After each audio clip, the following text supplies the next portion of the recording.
Aujourd'hui, je m'en viens vous parler de comment que le marketing web a changé en 2021.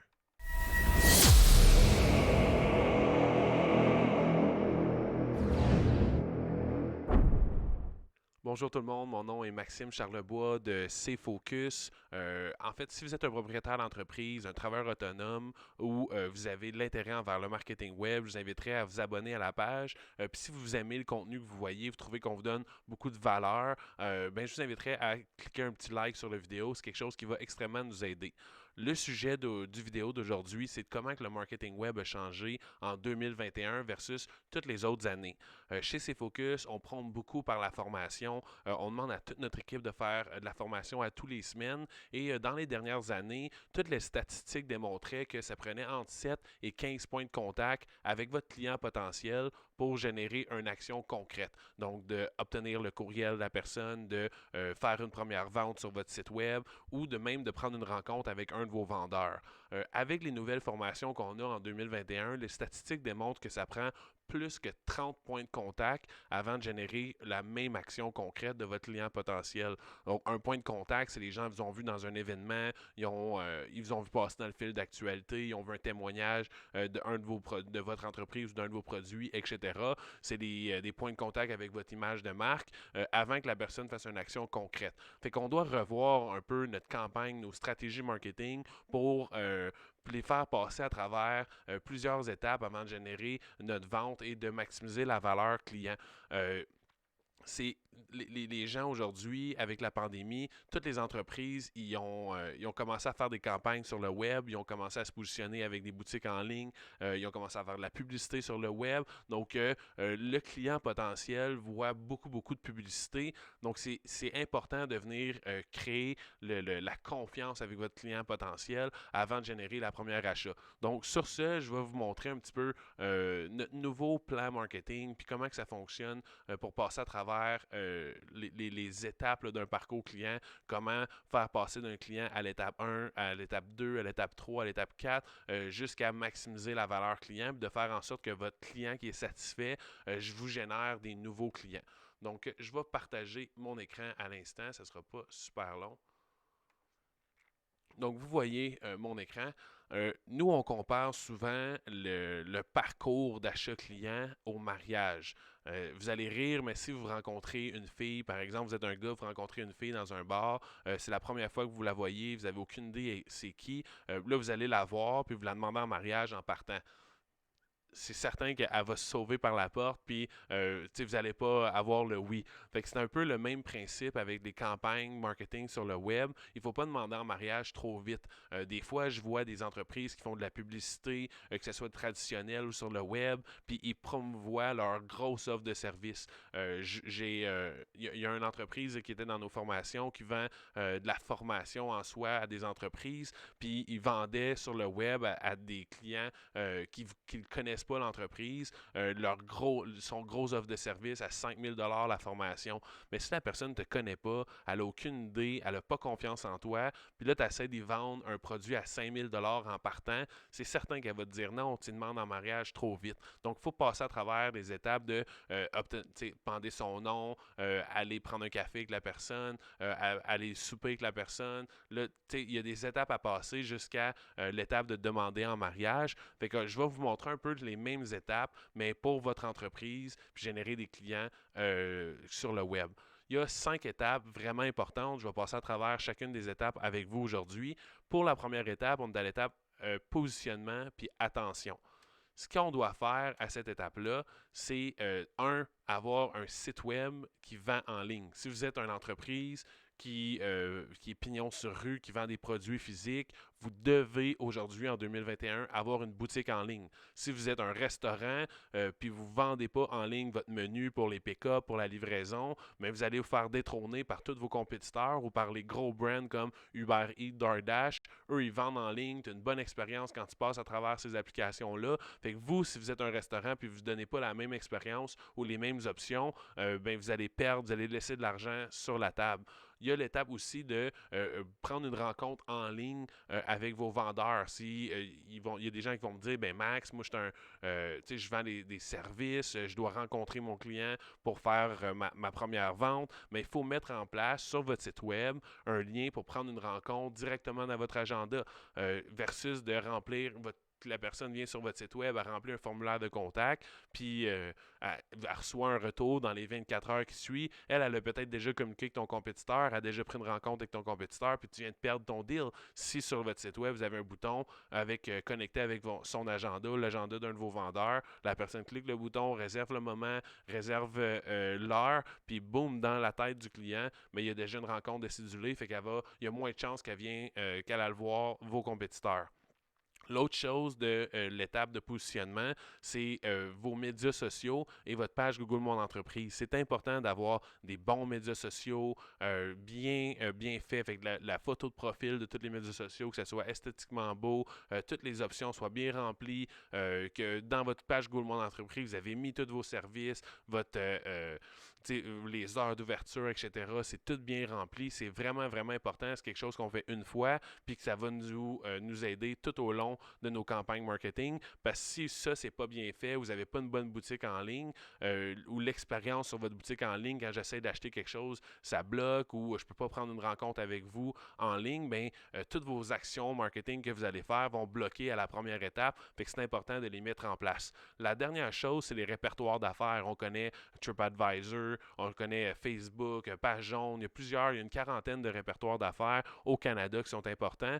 Donc, dans la description, je vais mettre un lien pour vous connecter dans un outil, remplir toutes vos informations, puis ça va mettre à jour tous les répertoires d'affaires. Puis si vous n'êtes pas déjà dans les répertoires, ça va créer votre compte pour vous. C'est important. Je donnais l'exemple qu'avec le propriétaire de chez Focus, on était en auto pour aller rencontrer un client dans une autre ville. On voulait arrêter au restaurant. On a marqué dans son GPS dans la voiture, restaurant telle ville. Puis on a passé à côté d'un resto, mais qui n'était pas dans nos options sur le GPS. Bien, ce restaurant-là, vu qu'il n'était pas indexé dans le répertoire du GPS, il a laissé de l'argent sur la table. Parce que s'il avait été là, il y a des chances qu'on aurait arrêté et qu'on aurait généré un revenu. Fait que pour un seul clic, il a perdu de l'argent. Puis imagine, il y a combien de clients qui ont passé sur la route en mettant dans leur GPS les restaurants puis qui n'ont pas que ce restaurant-là il n'a pas sorti. Donc, c'est important de le mettre en place. La deuxième étape, c'est l'engagement puis l'abonnement. Il y a deux choses qui est vraiment important. L'objectif de l'engagement et de l'abonnement, c'est de générer un like sur vos médias sociaux pour que la prochaine fois que vous faites un post, il y ait plus de chances que la personne voit votre contenu passer, ou de diriger des visiteurs sur votre site web dans le but de déposer un pixel, un cookie sur leur ordinateur pour que quand la personne va partir du site web, on peut la remarketer pour l'amener à la prochaine étape. On a déjà vu ça, qu'on s'en va sur Amazon, on voit un chandail médium rouge, on va sur Facebook, on voit exactement le même chandail médium rouge en rabais, free shipping si tu achètes dans les 5 prochaines minutes. Mais c'est parce que quand j'étais sur le site, ils ont déposé un petit cookie sur leur ordinateur, puis quand je suis parti, ben, ils m'ont remarketé pour m'amener à la prochaine étape que je vais parler un petit peu plus tard. Comment qu'on fait? C'est de créer du contenu. Le contenu, c'est la clé. Faire des vidéos sur les médias sociaux, faire des vidéos avec, faire des photos dans Canva pour montrer vos promotions, vous donner des trucs. Là, on voit des idées de vidéos, des témoignages clients.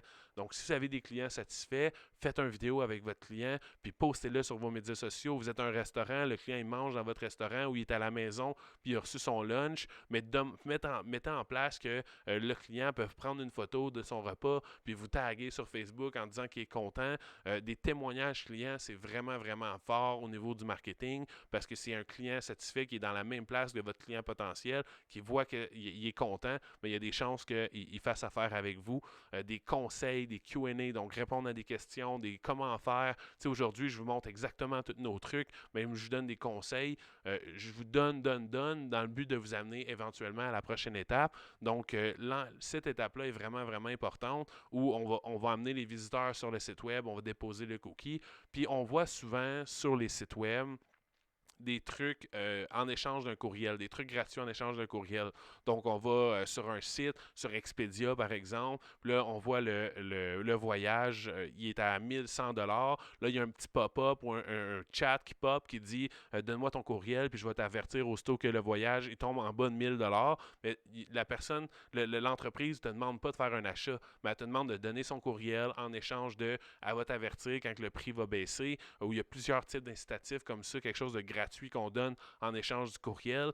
Mais l'objectif d'Expedia, c'est que la prochaine, quand que tu vas être à l'étape d'acheter ton voyage, mais que ça soit t'achètes chez eux, chez Expedia, mais quand tu vas donner ton courriel, Expedia va te parler, elle va te retargeter sur le web pour que, aussitôt que tu es prêt à acheter, ça soit juste Expedia que tu as vu partout, puis que tu donnes ton revenu à eux. Donc, c'est important de le mettre en place, mais ça commence par contenu. Poster sur tous vos médias sociaux à tous les jours ou plusieurs fois par semaine, puis alterner en des témoignages, des conseils, des questions, etc. Il y a un lien dans la description avec un outil qui va vous permettre de créer votre contenu une fois. À l'étape 1, il va créer votre contenu, puis l'étape 2, ça va être de le diffuser sur tous vos médias sociaux en même temps.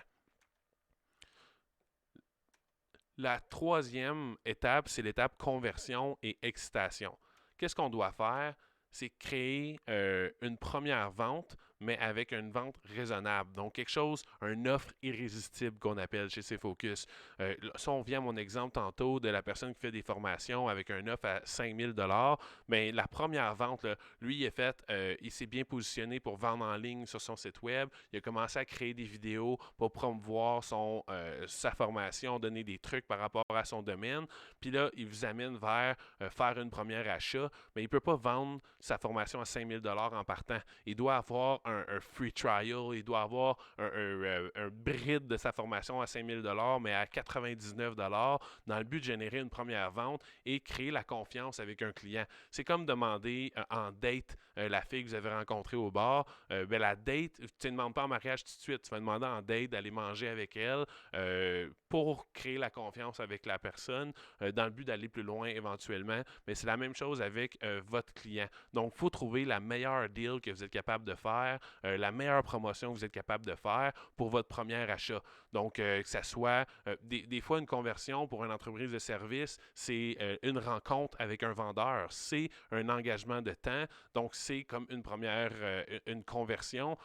Si vous avez une boutique en ligne, trouver un produit qui est vraiment relié à ce client potentiel-là, puis de leur donner un rabais sur le produit, de leur donner le free shipping. L'objectif de cette étape-là, c'est pas de faire des sous, de faire du profit, c'est de générer une première vente pour l'amener à l'étape d'excitation.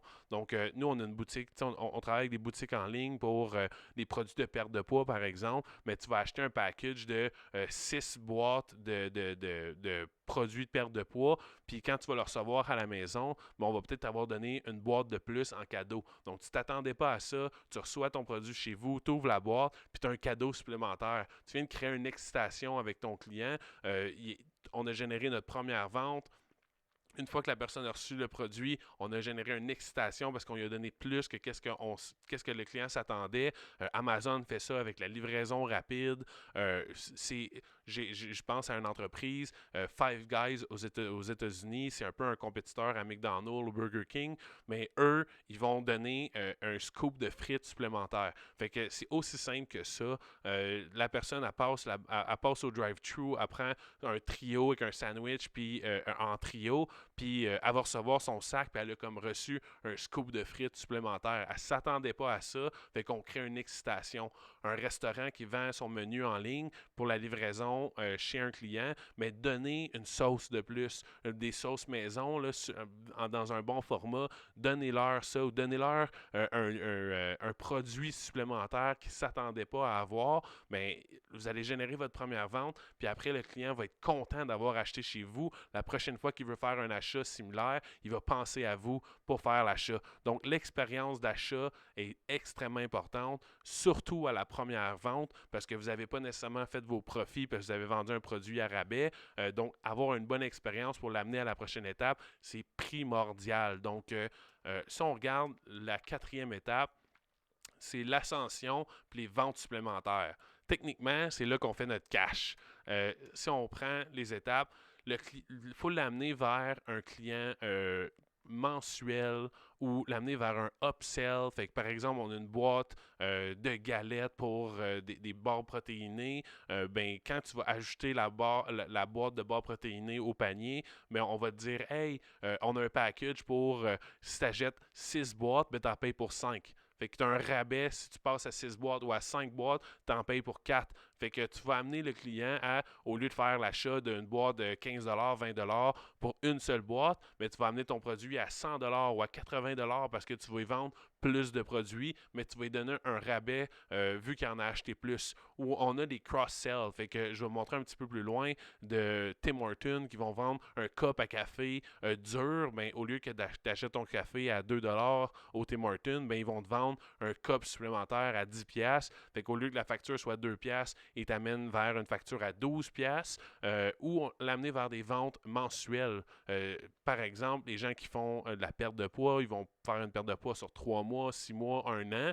Ben, tu vas avoir besoin des barres à tous les mois pendant 6 mois ou pendant 3 mois ou pendant 1 an. Fait qu'il faut amener le client vers un mensuel. J'achète une fois, j'achète 2 fois, je suis satisfait, j'ai aimé mon expérience, je suis excité par l'entreprise parce qu'elle m'a donné une expérience incroyable. Ben, la prochaine fois que tu communiques avec eux, bâtis un programme que tu payes un montant tous les mois puis tu le reçois chez vous à tous les mois. Donc, la valeur de chacun des clients vient d'augmenter.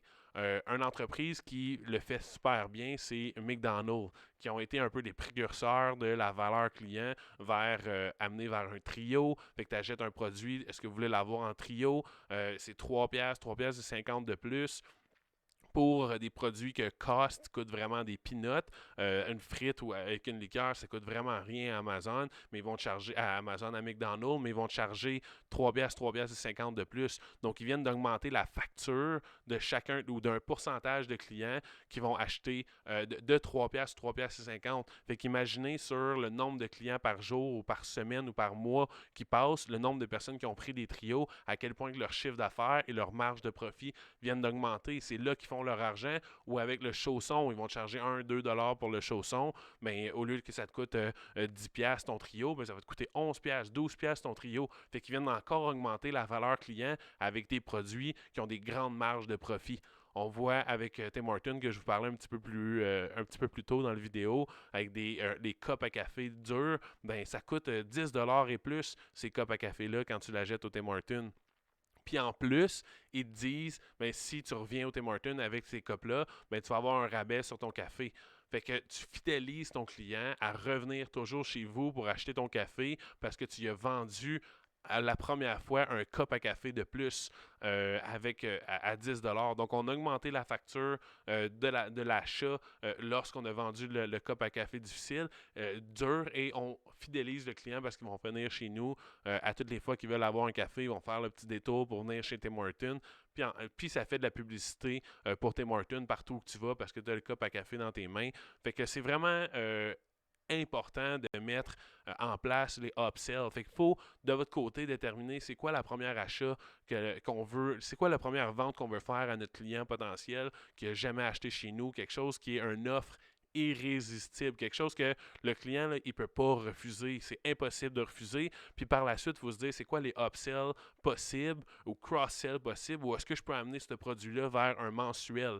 Fait que la personne fait un premier achat, on met quelque chose en place pour qu'il soit vraiment excité, qu'il ait une bonne expérience, et on l'amène vers une plus grosse valeur. Fait que on met en place des courriels automatiques qu'on va envoyer parce que ta boîte de barres de protéines, elle dure 1 mois ou elle dure 2 semaines. Mais après 2 semaines, il faut que j'envoie un courriel au client en disant hey, tu as fini tes boîtes, voici un offre de plus pour venir acheter une autre boîte, ou voici mon 6 boîtes pour le prix de 5, comme ça, tu vas en avoir pour 1 mois, tu vas en avoir pour 1 mois et demi. Là, on va amener notre client à faire une plus grosse achat, fait que chacun de nos clients a une plus grosse valeur.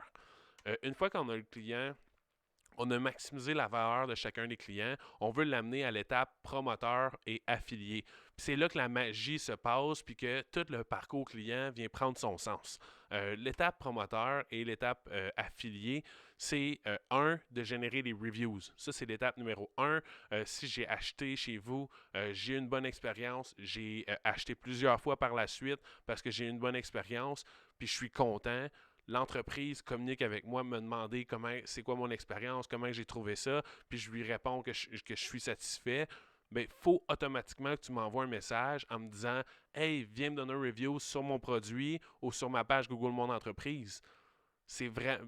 Quand on fait quand on magasine des produits en ligne ou un voyage, etc., on va magasiner puis les reviews vont nous affecter dans notre décision d'achat. Je vois le même produit qui a 50, 75 reviews, puis je vois le produit qui a 0 reviews.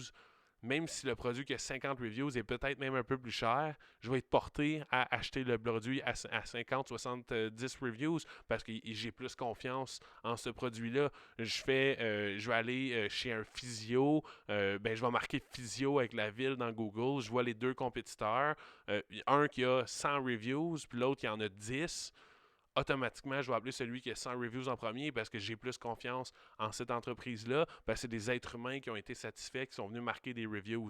Puis souvent, on veut l'amener à travers un concours. Fait que, on fait gagner, on fait tirer une carte cadeau d'un montant X pour tous les gens qui nous font des reviews. Fait qu'il faut créer automatiquement, quand la personne vient chez vous, elle fait affaire avec votre entreprise de service, par exemple, l'exemple du physio, quand je finis de faire affaire avec mon physio, je paye ma facture, je m'en vais, faut que l'entreprise m'envoie un courriel en me disant Hey, si tu étais satisfait, voici un concours, viens me donner un reviews. Si j'ai acheté sur votre boutique en ligne, j'ai reçu mon produit une semaine plus tard, quelques jours plus tard, puis par exemple, les boîtes de barres protéinées, ça me prend une semaine, 2 semaines de manger les barres, mais il faut que dans une semaine, je reçois un courriel qui me dit Hey, comment tu as trouvé ta barre? On a un concours de 100$, on fait tirer une carte cadeau de 100$, viens me donner un reviews, clique sur le lien pour me donner un reviews. C'est important de l'automatiser.